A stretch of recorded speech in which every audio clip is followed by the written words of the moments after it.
बिस्मिल्लाहिर्रहमानिर्रहीम। जी स्टूडेंट्स, कैसे हैं आप लोग। आज हम FSc ICS part 2 online classes में चैप्टर 16 का नेक्स्ट लेक्चर इंशाल्लाह डिस्कस करने लगे हैं।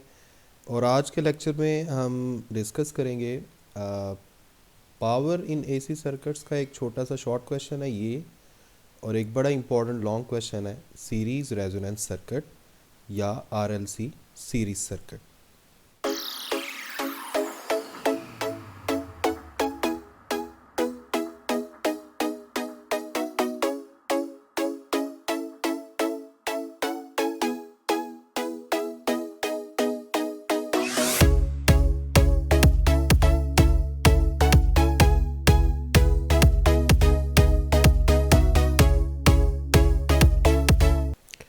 जी, तो सबसे पहले हमारा टॉपिक है पावर इन एसी सर्किट्स।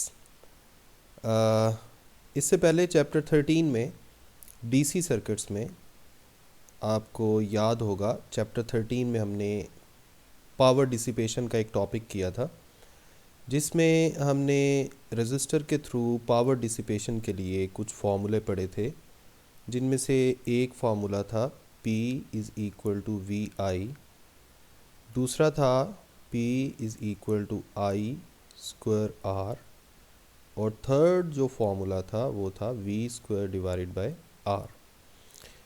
ये तीनों फार्मूले जो हैं ये हम पहले पढ़ चुके हैं। आज हमने पावर डिसिपेशन या पावर इन एसी सर्किट्स की बात करनी है।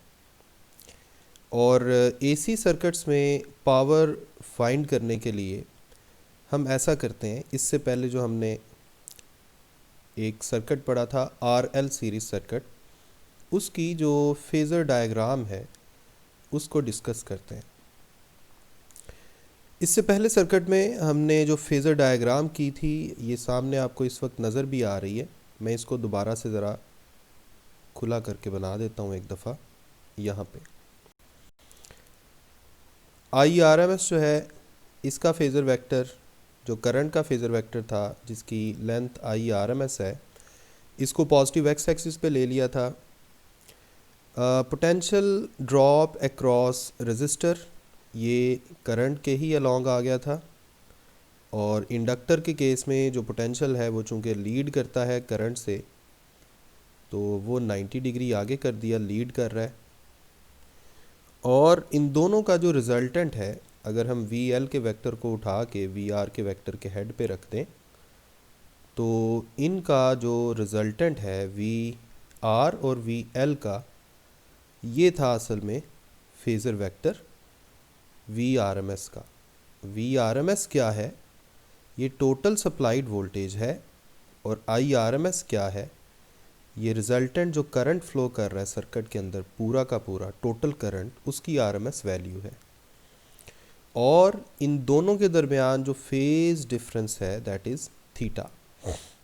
और अगर हम एंटी क्लॉकवाइज डायरेक्शन के लिहाज से देखें तो वी आर एम एस, ये वाला जो फेज़र वेक्टर है, ये आई आर एम एस से लीड कर रहा है। अब अगर हम सिर्फ वी आर एम एस और आई आर एम एस का फेज़र वेक्टर बनाएं, ये आई आर एम एस हो गया और ये वी आर एम एस हो गया, और थीटा जो है इन दोनों के दरमियान बनने वाला एंगल है। अब आप वी आर एम एस को कंपोनेंट्स में रिजॉल्व करें, तो वी आर एम एस का एक कंपोनेंट जो एंगल वाली साइड पे आएगा, जिसे आप हॉरिजॉन्टल कंपोनेंट कह सकते हैं, ये होगा V R M S cos of theta. और दूसरा जो वर्टिकल कंपोनेंट होगा, जो बिल्कुल सामने आएगा थीटा के, इसको अगर हम लिखना चाहें तो ये होगा V R M S sine theta. अब पावर इन एसी जो है ये असल में क्या है? इन दोनों का प्रोडक्ट, यानी projection of V R M S on current multiplied by current. यानी वी आर एम एस या वोल्टेज की आर एम एस वैल्यू का ये वाला जो फेज़र वेक्टर है, उसका हमने प्रोजेक्शन लेना है करंट के ऊपर, यानी करंट वाले फेज़र वेक्टर के ऊपर, और इसको मल्टीप्लाई कर देना है करंट की आर एम एस वैल्यू के साथ। This is power in AC. ये सामने आपको इसका फॉर्मूला लिखा नज़र आ रहा है। यानी power in AC is equal to component of VRMS on IRMS, component of VRMS on IRMS multiplied by IRMS। तो इस तरह से ये है AC सर्किट्स में पावर डिसिपेशन का formula, VRMS IRMS into cos थीटा। अब इसमें ये जो कॉस थीटा वाला फैक्टर है, ये इसे बोलते हैं पावर फैक्टर। क्या बोलते हैं? Power factor. इसी तरह इसमें ये जो सिर्फ एंगल है theta, this angle is the phase difference between total supplied voltage, जितनी भी आप सर्किट में वोल्टेज दे रहे हैं, एंड टोटल रिजल्टेंट करंट।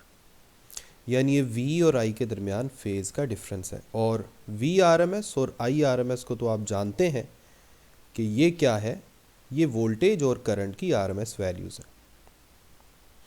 अब यहाँ पे नीचे आपको 3 पॉइंट्स लिखे नज़र आ रहे हैं। इनमें से पहला पॉइंट क्या है कि अगर सर्किट में सिर्फ रजिस्टर लगा हुआ है तो फिर हम जानते हैं कि रेजिस्टिव सर्किट में फेज डिफरेंस ज़ीरो होता है, और अगर फेज डिफरेंस ज़ीरो होगा तो फिर कॉस थीटा यानी पावर फैक्टर क्या हो जाएगा? 1। और फिर पावर लॉस क्या आएगा? मैक्सिमम, क्योंकि कॉस थीटा की ज़्यादा से ज़्यादा वैल्यू 1 होती है। और फिर पावर डिसिपेशन हो जाएगी VRMS IRMS। इसी तरह अगर प्योर इंडक्टिव सर्किट की अब बात कर रहे हैं या प्योर कैपेसिटिव सर्किट की बात कर रहे हैं, यानी सर्किट में सिर्फ अगर कैपेसिटर लगा हुआ है तो इसे प्योर कैपेसिटिव सर्किट बोलेंगे, और अगर सिर्फ इंडक्टर लगा हुआ है तो प्योर इंडक्टिव सर्किट बोलेंगे। इन दोनों केसेस में जो फेज डिफरेंस होता है वो 90 होता है।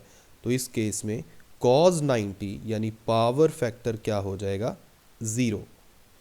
और अगर पावर फैक्टर यानी कॉस 90 0 होगा, अगर कॉस 90 0 होगा तो फिर ऑटोमेटिकली सारी की सारी पावर डिसिपेशन भी कितनी हो जाएगी? 0।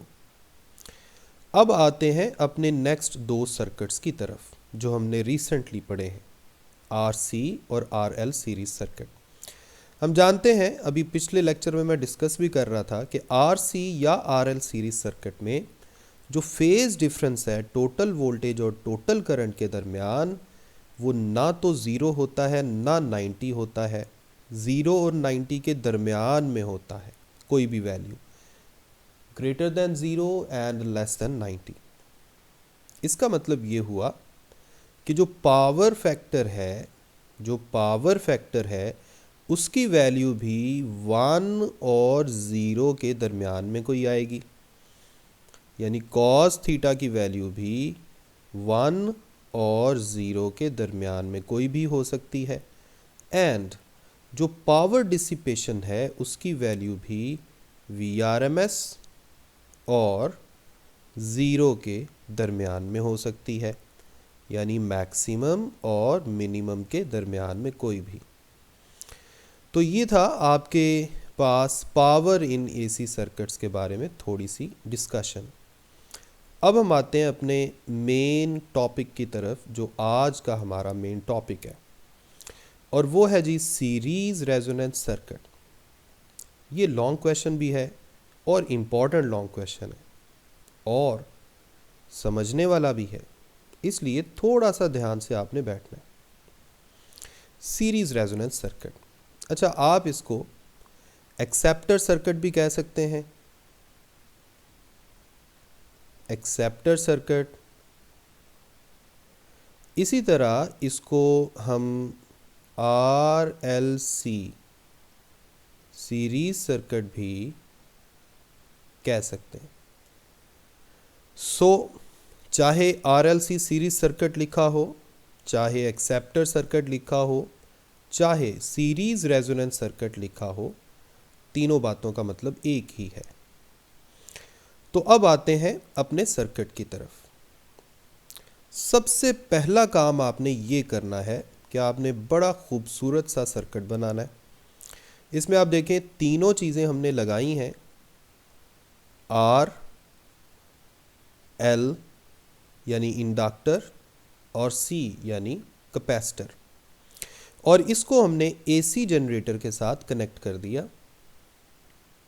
और जब एसी जनरेटर के साथ सीरीज़ में आपने इनको कनेक्ट कर दिया तो हम जानते हैं अल्टरनेटिंग करंट जनरेटर ने क्या दिया, अल्टरनेटिंग वोल्टेज, और उसके नतीजे में क्या फ्लो कर रहा है, अल्टरनेटिंग करंट। अब चूंकि ये अल्टरनेटिंग वैल्यूज़ हैं तो इनकी वैल्यूज़ को जाहिर करने के लिए मैंने इनकी RMS वैल्यू को यहाँ पर शो किया है। अब जैसा कि पहले भी हम RL और RC सीरीज सर्किट में देख के आए हैं कि चूंकि ये सीरीज़ वाला सर्किट है, हम जानते हैं कि सीरीज़ वाले सर्किट में करंट की वैल्यू क्या होती है, सेम, और वोल्टेज जो है ये डिवाइड होती है। यानी जो टोटल वोल्टेज की RMS वैल्यू है ये 3 हिस्सों में डिवाइड हो जाएगी। और वो 3 हिस्से कौन कौन से हैं, उनमें से एक है कैपेसिटर के across, potential across capacitor, that is VC। दूसरी है potential across inductor, that is VL। और तीसरी है potential across resistor, that is VR। यानी टोटल VRMS के 3 हिस्से हो गए हैं। थोड़ी सी कैपेसिटर के अक्रॉस अपीयर हो रही है, थोड़ी सी इंडक्टर के अक्रॉस अपीयर हो रही है, और बाकी की रेजिस्टर के अक्रॉस अपीयर हो रही है। अब हम आते हैं थोड़ी सी सर्किट की एनालिसिस की तरफ। ऑलराइट, सबसे पहले आप देखें हमने यहाँ पर लिखा हुआ है जी कि जो कंपोनेंट्स हैं हमारे पास वो 3 कंपोनेंट्स हैं, रेजिस्टर, इंडक्टर और कैपेसिटर। रेजिस्टर जो अल्टरनेटिंग करंट को अपोज करता है उसको हम रेजिस्टेंस R से जाहिर करते हैं। इंडक्टर जो अपोज करता है उसको इंडक्टिव रिएक्टेंस यानी XL के साथ जाहिर करते हैं, और इसका फॉर्मूला सामने लिखा हुआ है जो हमने पहले भी पढ़ा था। इसी तरह कैपेसिटर जो अपोज करता है उसको हम जाहिर करते हैं कैपेसिटिव रिएक्टेंस के साथ, XC के साथ, और इसका फॉर्मूला क्या होता है, 1/ωc या 1/2πfc। ओके, हमने इस टॉपिक में या इस पूरे लेक्चर में करना क्या है, हमने इस सर्किट का रिस्पॉन्स चेक करना है अल्टरनेटिंग करंट की मुख्तलिफ फ्रीक्वेंसीज के साथ। जो सामने सर्किट आप देख रहे हैं जिसमें R, C और L तीनों कंपोनेंट्स लगे हैं, हमने इस सर्किट के रिस्पॉन्स को या इस सर्किट के रिएक्शन को या इस सर्किट के बिहेवियर को स्टडी करना है मुख्तलिफ फ्रीक्वेंसीज के लिए। सबसे पहले हम बात करते हैं लो फ्रीक्वेंसी की। ठीक है, हम बात करते हैं लो फ्रीक्वेंसी की, यानी यहाँ पर हम कंसिडर कर रहे हैं कि जो इनपुट AC है उसकी फ्रीक्वेंसी बहुत लो है। अब देखें, अगर फ्रीक्वेंसी लो है तो सिंपल सी बात है, अगर फ्रीक्वेंसी लो है तो फिर क्या होगा, आप गौर कीजिएगा। अच्छा, मैं यहाँ पर आपके लिए एक और भी फैक्टर लिख देता हूँ, अगर आप गौर से देखें। कैपेसिटर के अक्रॉस पोटेंशियल अपीयर हो रही है, अगर मैं इसको ओहम्स लॉ यूज़ करके लिखना चाहूँ तो मैं लिख सकता हूँ IRMS into XC capacitive reactance. जो इंडक्टर के अक्रॉस अपीयर हो रही है इसे मैं लिख सकता हूँ IRMS इंटू XL, एंड जो रेजिस्टर के अक्रॉस अपीयर हो रही है इसे मैं ओहम्स लॉ की मदद से लिख सकता हूँ IRMS इंटू R। ये वाला जो फॉर्मूला है ये हमने AC थ्रू रेजिस्टर में लिखा था, ये वाला AC थ्रू इंडक्टर में लिखा था, और ये वाला AC थ्रू कैपेसिटर में लिखा था। ठीक है जी, तो ये आपके पास एक रिवीजन हो गई पिछले टॉपिक्स की। अब आ जाते हैं दोबारा से लो फ्रीक्वेंसी पे।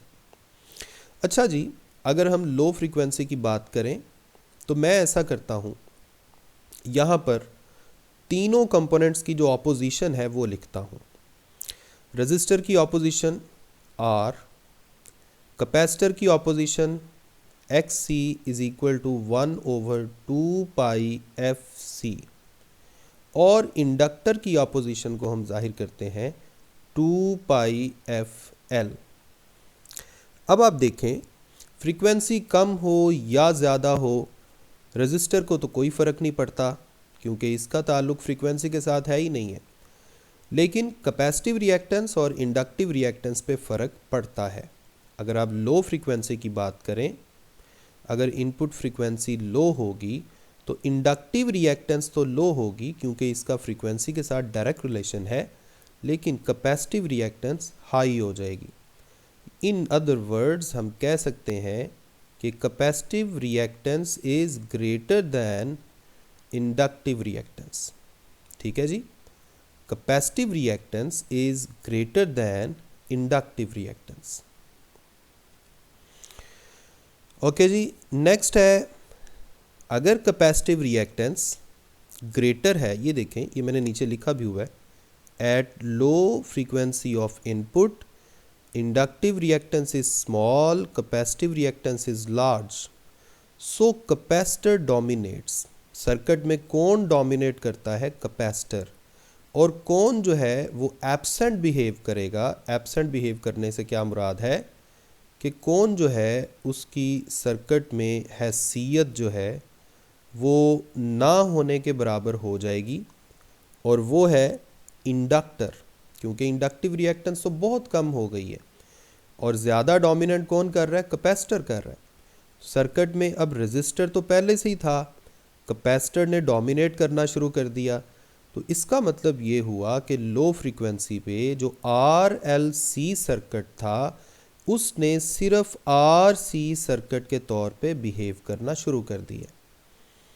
और हम जानते हैं कि RC सर्किट में आपने अभी थोड़ी देर पहले पिछले लेक्चर्स में आपने पढ़ा था कि RC सर्किट्स में कौन लीड करता है? बताएं, कौन लीड करता है? RC सर्किट्स में करंट लीड करता है। IRMS leads the voltage by theta which is greater than 0 and less than 90। ये मैं किस सर्किट की बात कर रहा हूँ? RC सीरीज सर्किट की। इसका मतलब है हमारा जो ये वाला आज वाला सर्किट है, इसका लो फ्रीक्वेंसी पे रिस्पॉन्स कैसा होगा? बिल्कुल वैसा ही जैसा RC सीरीज सर्किट का होता है। ठीक हो गया। अब हम आते हैं हाई फ्रीक्वेंसी पे। जाहिर बात है, अगर लो फ्रीक्वेंसी पे ये वाली सिचुएशन है जो अभी अभी हमने डिस्कस की है, तो हाई फ्रीक्वेंसी पे इसके ऑपोजिट सिचुएशन होगी। यानी हम कह सकते हैं कि अगर फ्रीक्वेंसी हाई हो जाएगी, अगर फ्रीक्वेंसी हाई हो जाएगी तो फिर XL जो है ये ज़्यादा हो जाएगा एज़ कंपेयर टू XC। ठीक है, now XL would be greater than XC। XL is large and XC is small. तो अब डोमिनेट कौन कर रहा है? वो है इंडक्टर। और कौन जो है वो एब्सेंट बिहेव करेगा? कैपेसिटर। अब RLC सीरीज सर्किट में कौन एब्सेंट हो जाएगा? कैपेसिटर एब्सेंट हो जाएगा। और यही RLC सीरीज सर्किट बिहेव करेगा RL सीरीज सर्किट के तौर पे। तो ये भी एक MCQ है, वो आपसे पूछ सकता है at low frequency RLC series circuit behaves as, तो आप बोलेंगे RC सीरीज सर्किट। इसी तरह एट हाई फ्रीक्वेंसी का अगर पूछे तो आप बोलेंगे it behaves as RL series circuit. और RL सीरीज सर्किट में हमने पढ़ा था कि कौन लीड करता है? अभी पिछले टॉपिक में आपने पढ़ा था पोटेंशियल, टोटल पोटेंशियल लीड करता है करंट से by theta which is greater than 0 and less than 90। यहाँ इनकी RMS वैल्यू भी मेंशन कर सकते हैं क्योंकि हम फेजर वेक्टर के मुताबिक फ़र्ज़ करें बात कर रहे हैं। ठीक है जी, तो ये था आपका हाई फ्रीक्वेंसी पे RLC सीरीज सर्किट का रिस्पॉन्स। ओके, अब हम बात करते हैं इंटरमीडिएट फ्रीक्वेंसी की। इंटरमीडिएट फ्रीक्वेंसी का मतलब है दरमियानी सी कोई और फ्रीक्वेंसी है, ना बहुत लो है और ना बहुत हाई है। अगर आप गौर करें तो जब फ्रीक्वेंसी लो थी तो XL कम था, जब फ्रीक्वेंसी हाई हुई तो XC कम हो गया। यानी लो फ्रीक्वेंसी पे कैपेसिटर और इंडक्टर में से एक डोमिनेंट कर रहा है, डोमिनेंट है, और हाई फ्रीक्वेंसी पे दूसरा डोमिनेंट है। तो फिर दरमियान में कोई ऐसी फ्रीक्वेंसी भी ज़रूर होगी जब इन दोनों की वैल्यूज़ बराबर होंगी, यानी inductive reactance and capacitive reactance coincides, इन दोनों की वैल्यूज़ बराबर हो जाएंगी। ऐसी इंटरमीडिएट फ्रीक्वेंसी को, जिस फ्रीक्वेंसी पे कैपेसिटिव और इंडक्टिव रिएक्टेंस बराबर हो जाएं, ऐसी इंटरमीडिएट फ्रीक्वेंसी को नाम दिया जाता है रेजोनेंस फ्रीक्वेंसी, और इसको रेजोनेंस फ्रीक्वेंसी कहते हैं। ठीक है, अब हम देखना ये चाह रहे हैं कि रेजोनेंस फ्रीक्वेंसी पर होता क्या है। अगर आप गौर करें, अगर आप बात करें जी, अगर आप बात करें आर सी सर्किट जो आपने पहले पढ़ा था और आर एल सर्किट, उसके रेफरेंस से बात करें, तो करंट को तो हम रेजिस्टेंस को तो हम लेते थे जी रेफरेंस पे। अगर मैं फेज़र डायग्राम बनाऊं, ओके मैं फेज़र डायग्राम बनाता हूं। यहाँ पे हम बनाने लगे हैं फेज़र डायग्राम।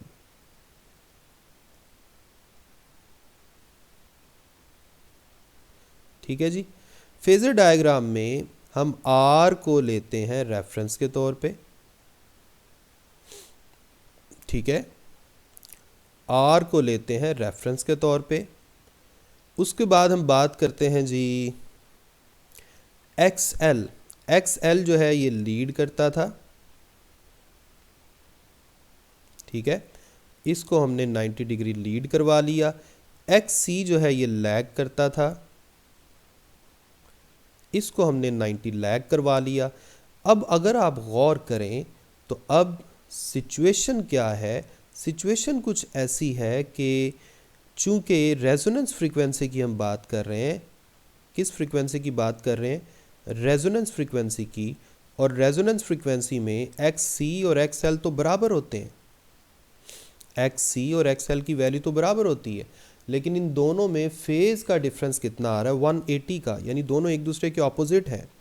तो फिर दोनों एक दूसरे के इफ़ेक्ट को कैंसिल कर देंगे, और हमारा यही वाली हमारी जो फेज़र डायग्राम है उसमें सिर्फ क्या बच जाएगा, रजिस्टर। जो फेज़र डायग्राम हमारी है उसमें सिर्फ क्या बच जाएगा, रजिस्टर। ये थोड़ा सा गलत हो गया, मैं इसको दोबारा बना देता हूँ जी। सिर्फ बच जाएगा आपके पास रजिस्टर, यानी मैं कह सकता हूँ कि इस वक्त सर्किट की जो टोटल इम्पीडेंस है वो सिर्फ क्या है, आर। पहले इम्पीडेंस के अंदर क्या कुछ शामिल था, आर, एक्स सी और एक्स एल, तीनों चीज़ें। लेकिन जब हम रेजोनेंस फ्रीक्वेंसी की बात करेंगे तो रेजोनेंस फ्रीक्वेंसी पर इन दोनों रिएक्टेंसेस ने एक दूसरे के इफ़ेक्ट को कैंसिल कर दिया है, और सर्किट की जो इम्पीडेंस है उसमें सिर्फ रजिस्टर बच गया है और इम्पीडेंस मिनिमम हो गई है। और चूंकि इम्पीडेंस मिनिमम हो गई है तो फिर रिजल्टेंट करंट कैसा फ्लो करेगा, मैक्सिमम, क्योंकि करंट जो है वो तो इम्पीडेंस के साथ इन्वर्स रिलेशन पर होता है ना। इम्पीडेंस का मतलब क्या होता है, ऑपोजिशन। तो अगर ऑपोजिशन मिनिमम हो गई है तो करंट मैक्सिमम फ्लो करेगा। चूंकि इस फ्रीक्वेंसी पर मैक्सिमम करंट फ्लो करता है सर्किट के अंदर से, इसलिए इस हालत में ये जो सीरीज़ वाला सर्किट है इसे एक्सेप्टर सर्किट भी कहते हैं, और इसे सीरीज़ रेजोनेंस सर्किट भी कहते हैं। This condition is called resonance. इस कंडीशन को क्या बोलते हैं, रेजोनेंस, और इस फ्रीक्वेंसी को बोलते हैं रेजोनेंस फ्रीक्वेंसी। सो रेजोनेंस फ्रीक्वेंसी क्या है, ये इनपुट की वो वाली फ्रीक्वेंसी है जिस फ्रीक्वेंसी पर इंडक्टिव और कैपेसिटिव रिएक्टेंस की वैल्यूज़ बराबर हो जाती हैं, फिर ये एक दूसरे के इफ़ेक्ट को कैंसिल कर देती हैं। और जब ये एक दूसरे के इफ़ेक्ट को कैंसिल कर देती हैं, यानी कैपेसिटर और इंडक्टर दोनों ही सर्किट से आउट हो गए हैं, दोनों ने एक दूसरे के असर को कैंसिल कर दिया।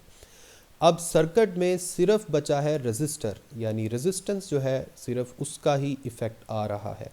यानी हम कह सकते हैं सर्किट की टोटल इम्पिडेंस सिर्फ और सिर्फ रेजिस्टेंस है, दैट इज़ वेरी मिनिमम। और जब इम्पिडेंस मिनिमम हो गई है तो हम कह सकते हैं कि करंट जो है ये मैक्सिमम हो गया है, यानी रिजल्टेंट करंट मैक्सिमम फ्लो करेगा रेजोनेंस वाली कंडीशन पर। ठीक हो गया। इसका मतलब ये हुआ कि रेजोनेंस वाली कंडीशन पर अगर मैक्सिमम करंट फ्लो कर रहा है तो लो और हाई फ्रीक्वेंसी वाली कंडीशंस पर मिनिमम करंट फ्लो कर रहा था। ठीक है, इसको मैं आगे चल के थोड़ा और भी इलेबोरेट कर दूंगा। तो इम्पिडेंस डायग्राम जो हमने यहाँ पर बनाई है इसमें भी वही वाली बात लिखी हुई है कि इंडक्टिव और कैपेसिटिव रिएक्टर्स ने एक दूसरे को कैंसिल किया और सर्किट की इम्पिडेंस सिर्फ आर आ गई। अब आपसे लॉन्ग क्वेश्चन में वो ये भी पूछता है कि रेजोनेंस फ्रीक्वेंसी का फॉर्मूला बनाएं। तो फार्मूला का जो बेस है या उसका जो स्टार्ट है वो ये कंडीशन है जो हमने यूज़ करनी है। इंडक्टिव और कैपेसिटिव रिएक्टेंस इस फ्रीक्वेंसी पर बराबर होते हैं, तो इसी से आप कैलकुलेशन को शुरू कर लें। आप XL का फार्मूला लिखें, फिर आप XC का फार्मूला लिखें, दोनों को इक्वेट कर दें। ओमेगा एक तरफ आ गया, L दूसरी तरफ चला गया, यहाँ ओमेगा का स्क्वायर हो गया, स्क्वायर रूट ले लिया। ओमेगा की जगह आप लिख सकते हैं 2 पाई दूसरी तरफ चला गया, तो ये फ्रीक्वेंसी का फार्मूला आ गया। नीचे जो छोटा सा R लिखा हुआ है ये रेजोनेंस को जाहिर करता है। उसके बाद जो लॉन्ग क्वेश्चन में वो आपसे चीज़ पूछेगा, वो पूछेगा कि इस सर्किट की कैरेक्टरिस्टिक्स बताएं। तो सबसे पहली कैरेक्टरिस्टिक्स तो यही है कि रेजोनेंस फ्रीक्वेंसी का ये फार्मूला है। दूसरी कैरेक्टरिस्टिक ये है कि रेजोनेंस की कंडीशन में जो इम्पिडेंस है सर्किट की वो मिनिमम हो जाती है। The impedance of circuit is resistive और वो मिनिमम होती है और उसका जो रिजल्टेंट करंट है वो मैक्सिमम होता है। अब चूंकि सर्किट सिर्फ रेजिस्टिव है तो हम कह सकते हैं कि इस कंडीशन में बिल्कुल सर्किट वैसा बिहेव करेगा जैसा आपका सबसे पहला जो आपने सर्किट पढ़ा था ना, जो आपने पढ़ा था AC थ्रू रेजिस्टर, यानी जो प्योर रेजिस्टिव सर्किट है। यानी आप ऐसा ही समझें कि सर्किट में और कुछ भी नहीं लगा हुआ, सिर्फ रेजिस्टर लगा हुआ है। ठीक है, तो सारी की सारी जो सप्लाइड पोटेंशियल है वो रेजिस्टर के अक्रॉस जाकर अपीयर होगी। यानी हम कह सकते हैं कि इस हालत में जो सर्किट है वो सिर्फ रेजिस्टिव सर्किट के तौर पे बिहेव कर रहा है। फेज डिफरेंस जो है पोटेंशियल और वोल्टेज में वो ज़ीरो है। पावर फैक्टर यानी कॉस थीटा की वैल्यू क्या हो जाएगी 1। पावर डिसिपेशन जो है वो भी मैक्सिमम होगी और पावर डिसिपेशन का फॉर्मूला क्या आएगा VRMS IRMS into cos of zero. Cos zero क्या होता है 1। Now this power dissipation is maximum. ठीक है, इसके अलावा आप ये भी कह सकते हैं कि सारी की सारी जो सप्लाइड वोल्टेज है यानी जो VRMS है वो सिर्फ और सिर्फ कहाँ जाके अपीयर हो रही है रेजिस्टर के अक्रॉस। ठीक है, ये मैं क्यों कह रहा हूँ, ये मैं इसलिए कह रहा हूँ, आप गौर से देखिएगा ज़रा। ये जो पीछे सर्किट था जो मैंने लेबल किया था यहाँ पे कुछ,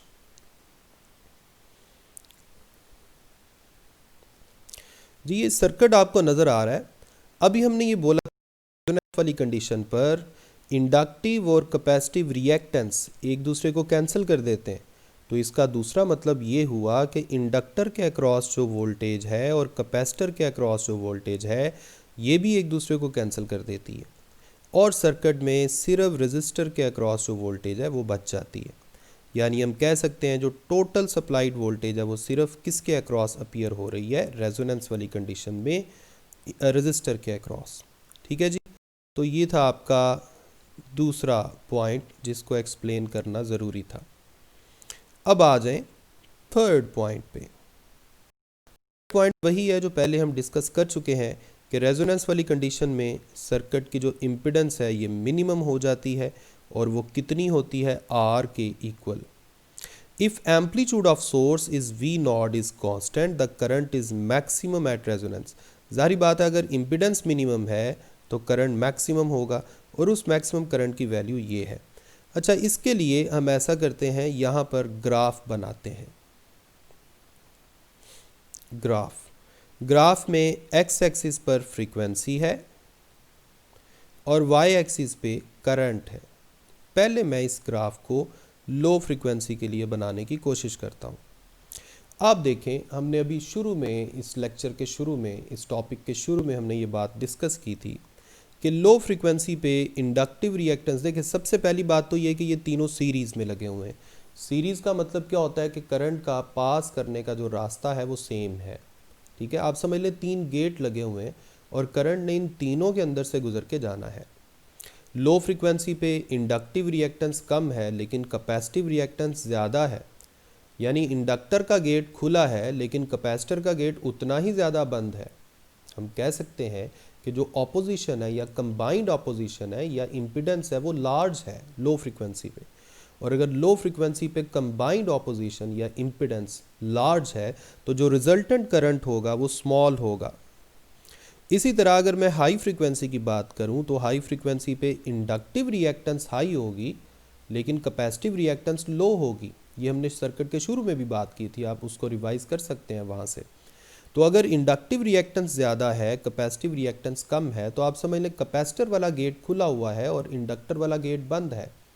ठीक है, तो फिर क्या होगा, फिर दोबारा वही सिचुएशन होगी, यानी गेट तो अभी भी एक बंद है और करंट को तो सारे गेट से गुजर के जाना था। इसका मतलब है हम कह सकते हैं कि हाई फ्रीक्वेंसी पर भी कंबाइंड ऑपोजिशन हाई ही होगी, यानी इम्पिडेंस हाई ही होगी, और अगर इम्पिडेंस हाई होगी तो करंट यहाँ भी लो होगा। तो फिर रेजोनेंस फ्रीक्वेंसी पर ही करंट मैक्सिमम होगा। ये जो फ्रीक्वेंसी है, फ़र्ज़ करें ये रेजोनेंस फ्रीक्वेंसी है, आपका जो टोटल ग्राफ बनेगा वो तकरीबन ऐसा बनेगा। ठीक है, इस तरह इंक्रीज़ करते करते फिर यहाँ आके डिक्रीज़ हो जाएगा, और ये वाली जो करंट की वैल्यू है यही करंट की मैक्सिमम वैल्यू है और इसे ही वो वहाँ पे शो कर रहा है। इम्पिडेंस इस वक्त कितनी है, आर के equal. So this is the value of maximum current. ये चौथी प्रॉपर्टी में हमने ये बात डिस्कस की है। इसके बाद पांचवी और आखिरी प्रॉपर्टी, अब ये बात हो रही है रेजोनेंस वाली कंडीशन की। किस कंडीशन की, रेजोनेंस वाली कंडीशन की।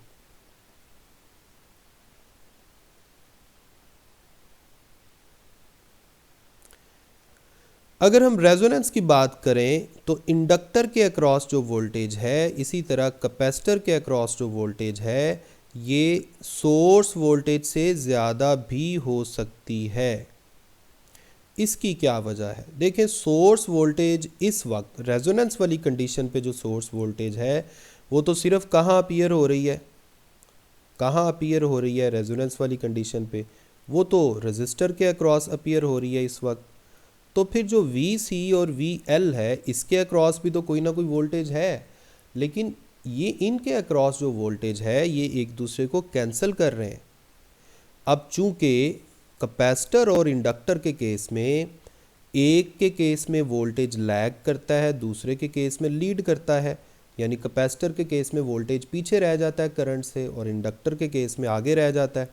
तो हम ये समझ लेते हैं कि जिस वक्त हम सोर्स वोल्टेज की बात कर रहे हैं, अगर हम फ़र्ज़ करें हम इंडक्टर की बात करते हैं तो इंडक्टर के केस में वोल्टेज लीड करेगा, उसका ग्राफ फ़र्ज़ करें पीक से शुरू हो रहा है, और कैपेसिटर के केस में वोल्टेज जो है वो लैग करेगा, यानी फ़र्ज़ करें उसका ग्राफ नेगेटिव पीक से शुरू हो रहा है।